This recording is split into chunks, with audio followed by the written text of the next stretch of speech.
Hi, everyone. I'm Elaine Quijano.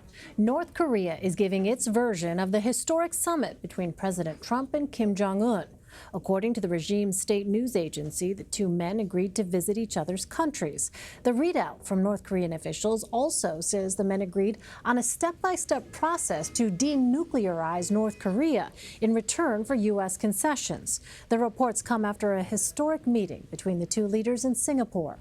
Though North Korea is known as a reclusive nation, the country's leader, Kim Jong-un, appeared a social butterfly alongside President Trump at the summit. The pair signed an agreement outlining their goals for denuclearizing the Korean peninsula. On his way home Tuesday evening, the president tweeted, writing in part, "Got along great with Kim Jong-un, who wants to see wonderful things for his country." Our Major Garrett has more. Aboard Air Force One, President Trump offered some fresh Twitter commentary on the summit, writing he, quote, "got along great with Kim Jong-un, who wants to see wonderful things for his country." That belief that Kim is different and will act differently fuels the president's seemingly boundless post-summit optimism. A jubilant President Trump boarded Air Force One today for Washington, leaving Singapore with what he said was an historic new relationship with North Korea and a commitment from dictator Kim Jong-un to eventually give up nuclear weapons. In roughly 5 hours, the leaders shook hands at least 8 different times, gestures that conveyed new friendliness while elevating secretive and repressive North Korea on the world stage. A lot of goodwill went into this, a lot of work. The two men signed a joint statement that called for better relations, peace between the two Koreas, and denuclearization.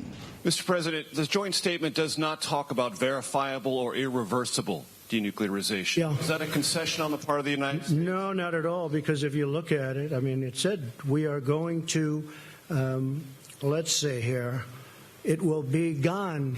I don't think you can be any more plain than what we're asking. The president said inspectors will verify North Korean compliance, and Secretary of State Mike Pompeo will lead the negotiations over the details of the process to dismantle the weapons program. So, Mike, our whole team has to get to work and get it completed, because otherwise we've done a good job, but if you don't get the ball over the goal line, it doesn't mean enough, okay? Mr. Trump also announced an end to joint U.S.-South Korea military exercises, a goal long sought by North Korea. The move surprised many at the Pentagon and in Seoul. We'll be saving a tremendous amount of money. Plus, I think it's very provocative. The summit was a spectacle, with Kim even comparing it to a science fiction movie. In a meeting to remake history. And Mr. Trump showed Kim this video showcasing a glowing new North Korean economic future. The president said North Korea had beautiful beaches ready for condominium development. Think of it from a real estate perspective. You have South Korea, you have China, and they own the land in the middle. How bad is that, right? Last year, the president called North Korea, with its abysmal human rights record, wicked and depraved. Today, he said he trusts the dynastic young dictator after just one face-to-face meeting. He's smart, loves his people, he loves his country, he wants a lot of good things, and that's why he's doing this. And CBS News Chief White House correspondent Major Garrett joins me now from Singapore. So, Major, did President Trump broach the subject of human rights with Kim? And if so, do we know how?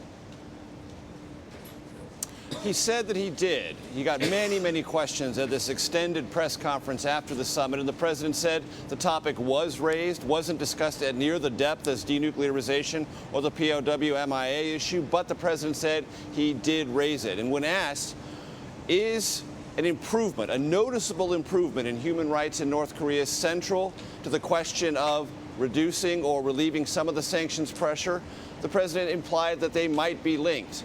But it's clear, Elaine, that while the president is knowledgeable about this and aware of it, it is not the driving aspect of the relationship between the United States and North Korea. The president is working off, he said, an assumption that North Korea is going to change its behavior because Kim Jong-un is a different kind of leader.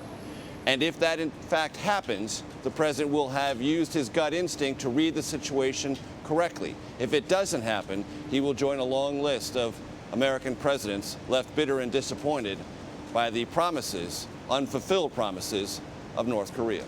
Major, you mentioned the video President Trump showed Chairman Kim. I want to play another clip of that. A new story, a new beginning. One of peace, two men, two leaders, one destiny.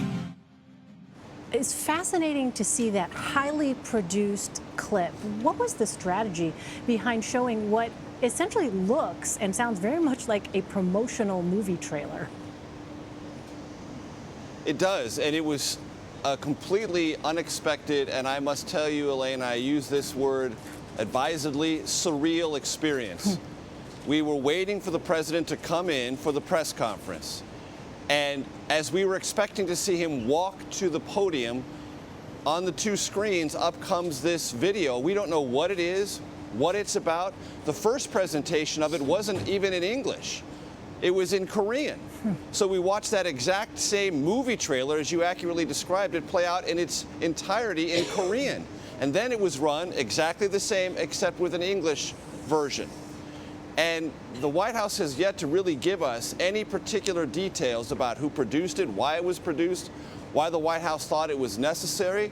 One thing I can tell you is this president responds well to video presentations. He clearly assumes Kim Jong-un will respond in kind.